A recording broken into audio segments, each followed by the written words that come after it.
Welcome back to Spinning the Past. Today is just an overview, kind of a 101 about wool fabrics, what they are like, what they look like at different weights. This is for my new subscribers who are hunters and hikers and maybe don't know what comes in wool, what comes in natural fabrics. Natural. Now, wool, again, I'll remind you, it breathes with you. So when you perspire, this wool will absorb it and it will naturally and quickly evaporate. So keeping you and your skin dry, which is really important in all kinds of weather outdoors. So this is a base layer that I have, just a base layer, little Henley top. And you can see this is some of the finest. This is a jersey. It is a jersey, means it's knitted. And it is very, very fine. You can see my hand through it. Now gradually we're going to get thicker and thicker and thicker. So you can see all the kinds of wools out there. There's not just one wool. There's not just one application, but there's many, many applications. So here, this is a knitted top. Now wool tends to be knitted, and the stuff we're doing right now is knitted. So you can see it's still, you can see my fingers through it, but you can't really see my hand. You can see the outline of it.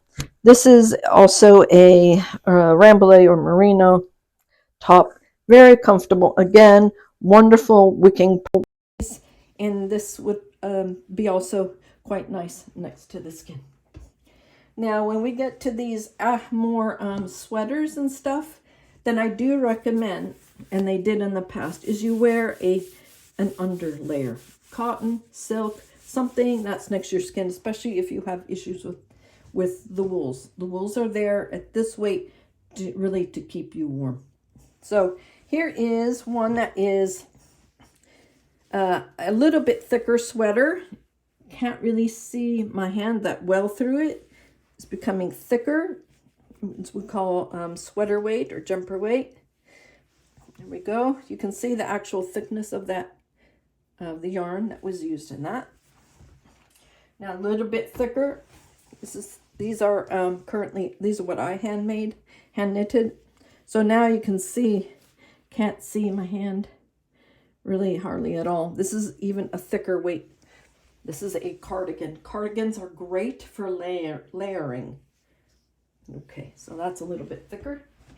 Okay, now we're going to get some pretty thick ones.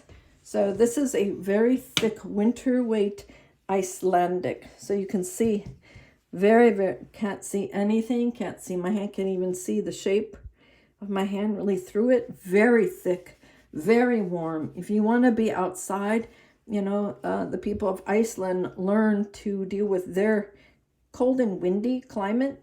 And they have specialized sheep. This is Icelandic sheep.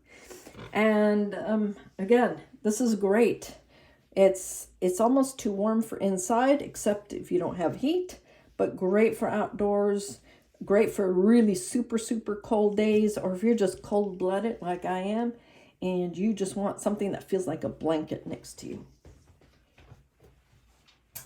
Now we're going to go to, I haven't decided which I'm going to do first, but I'm going to do, this is a felt. I want to show you what wool felt looks like.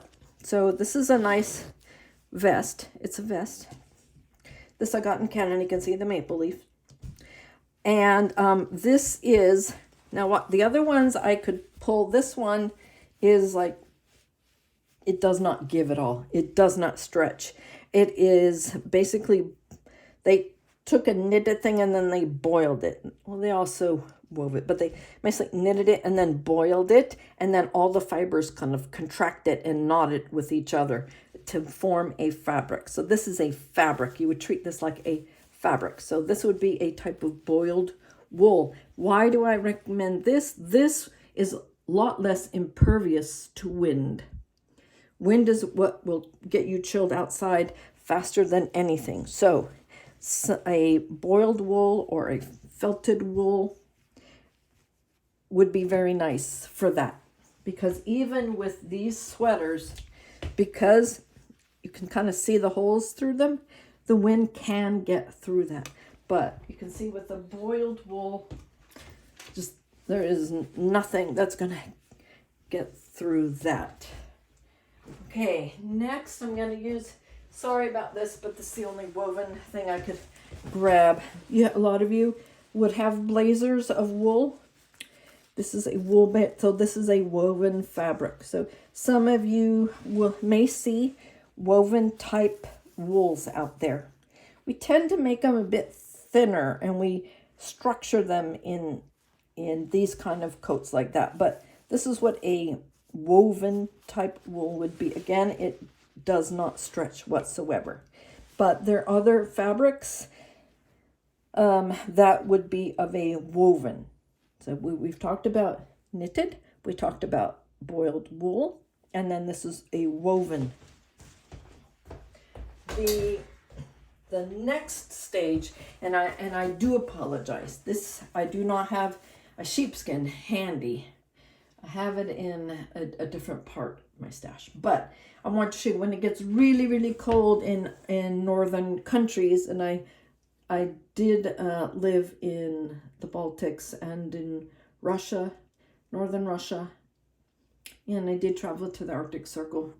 So they would use a type of skin. This pelt, sometimes I call it pelts. This happens to be a reindeer one that I got in Finland, but this is going to be impervious to those winds, those nasty, nasty Arctic winds. So the people in those cultures know that. And so at a certain temperature, I noticed when I lived in Russia, people go to shearskin coats.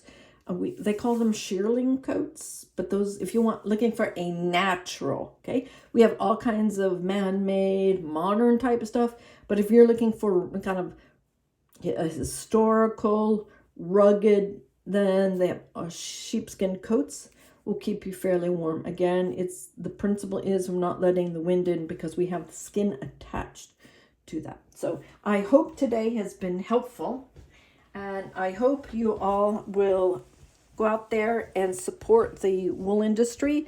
The shepherds and all the wool producers really need our love. The natural fibers do last for quite a long time. They are not as hard to care for as you think. They're great at all kinds of weight, all kinds of weather. They're great. We have different thicknesses for all kinds of temperatures out there.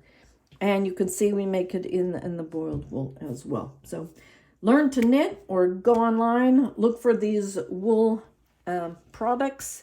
They're all out there. If you have any questions, I need recommendations, let me know and I'll drum up some sources for you, particularly those who are the hunters or the hikers or people like that who don't really know the fiber arts world that well, but want to try some of the natural fibers.